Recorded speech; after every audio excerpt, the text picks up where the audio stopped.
Yes, sir. We're back with another J Marvelous video. Redman, folk, say he went against their rules and they stopped his career. He had been quiet for a long time. Let's see what happened. I'm gonna turn it up. Against them people, and they blocked his career. Redman got his start in 1989. He would perform at a new club and be discovered by Eric Sermon. I heard one line on Redman, put him on stage that night. Don't forget, if you don't know about Newark, New Jersey and Club Sensations, that's how you discover. How did you discover Redman? Because I didn't. Yeah, but I went to go do a show at Club Sensations, EPMD.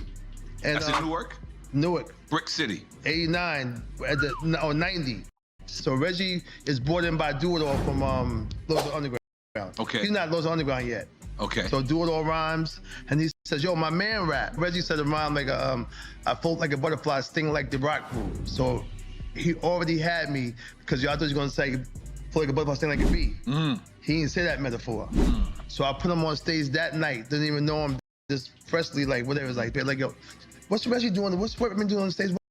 How you up there?" But I already knew from the door that I was gonna put him because of the rhyme. The following year, Redman would be featured on EPMD's album, Business as Usual. By 1992, Redman would release his debut album, What the Album. This album would go on to reach number 49 on Billboard 200.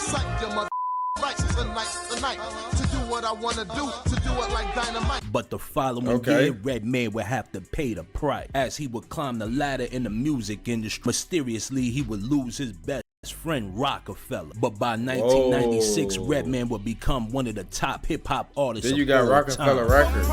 Whoa, that's crazy. By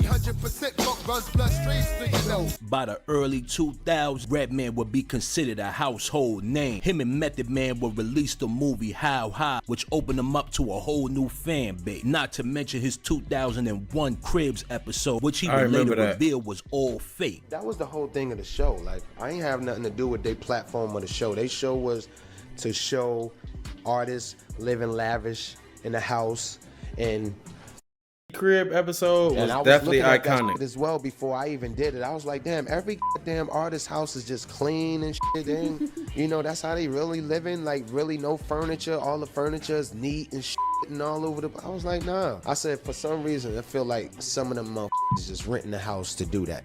And find out some of them was. I can't do that. You know, I wanted to show what the fuck I was living at the time. You know, I don't know if they thought it was a good idea and shit. But I said, yeah, just come to my house because they wanted me to rent a house. They wanted me to rent a house so I can open the big double doors and shit. Yo, look at my shit, you know. And then people around my way been like, you know goddamn well that wasn't your house. And my mother would have told me, you know damn well that wasn't your damn house. So I told them to come in my house and shit. When they came to my house, you know, they came in my it was like, you know, damn.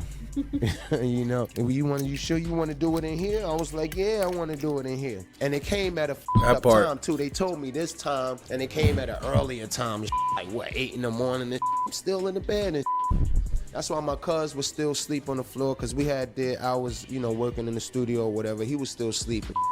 They came at an odd hour, 8 in the morning, trying to surprise him, but it all worked out overall. After the industry realized Redman wasn't with the shenanigans, they would begin to slow down his career. In 2004, when Jay-Z became president of Def Jam, he would slow down multiple artists from the label, those including DMX, LL Cool J, Redman, and Method Man. Redman would go on a public platform and discuss his frustrations with the new Def Jam policy. I did, like Busta did, like Meth did. When you hit that spot, it's like, you gotta be respected. That's how we still banging out all this time. That's why we're still relevant to the game as y'all thought we wasn't. Now you see that we're really needed. But for the new era, y'all cats are dropping quicker than flies. Like the cats that came out in 2004, it is, right? Cats that came out in 2003 and 2004, don't even remember them. If you wasn't that sold like at least 1 million or something or whatever in that era, you forgotten about already. Half of y'all that came out in 2000 is forgotten about already. Can't even go overseas and go get no money. Can't even go do no old shows now. It's over. No, like for real. Me, He's speaking I'm true. Just getting started. Please speaking believe true. that. They lost the mechanism of building an artist. They fell into the realm and started following on what these other labels are doing. Having an artist that already have like 100,000 YouTube hits or whatever. You can't even get signed to Def Jam without that now. I think that's crazy what they was known for. That was the only thing I was mad at Def Jam for being the asset of that company and how they built me. And then that continuing that same process with other people and sticking to their guns. And when I'm part of the company, I feel I'm an asset. I'm a speaker as a share owner. I don't get the money, but I'm talking like a share owner. Look, y'all gotta get y'all balls back. You gotta want the labels to be like y'all again. Now, you got independent labels that look at Def Jam like, oh yeah, you over there at Def Jam? Yeah, we doing it over here. You know what I mean? Independent labels that just came out 2 years ago thinking they can compete with Def Jam already. You know, and I don't like that. Come on, man, when I dropped that Red Gone Wild album, they dropped Redman, Ghostface Killer, and Sheik Luch in the same month. How the fuck you do something like that? Drop 3 niggas 1 month. Just they treat you like a write-off right now, in a sense. That's all it is right now. It's a quarterly meet. Okay, we gotta drop somebody. What niggas get? Okay, these niggas. All right, let's go. 3 niggas in 1 month?